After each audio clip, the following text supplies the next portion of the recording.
আমি নবী কইয়ার তোমার মেয়ে যখন উপযুক্ত দিব গিয়া, তোমার মেয়ে উপযুক্ত দিনদার পাত্রী যখন জমিন হইব, তোমার মেয়েরে যখন কোনো উপযুক্ত দিনদার পাত্র তাকে বিবাহর প্রস্তাব দিব গিয়া, আমি নবী কইয়ার আলী ছেলেটা যদি দিনদার হয়, মুত্তাকি হয়, পরহেজগার হয়ে যায়, তোমার মেয়েরেও ছেলেরা তো তুমি তুলিয়া দিও, সুবহানাল্লাহ।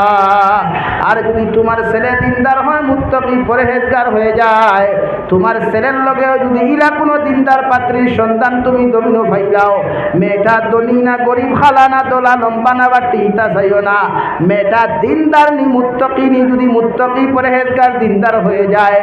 আমি নবী মুহাম্মদুর রাসূলুল্লাহ কইয়ার ও মেয়েটা তোমার ছেলের সাথে বিবাহ বন্ধনে আবদ্ধ করিও, সুবহানাল্লাহ। তাকুন ফিতনাতুন ফিল আরদি আও ফাসাদুন আরিদ। আলী যদি এই তিন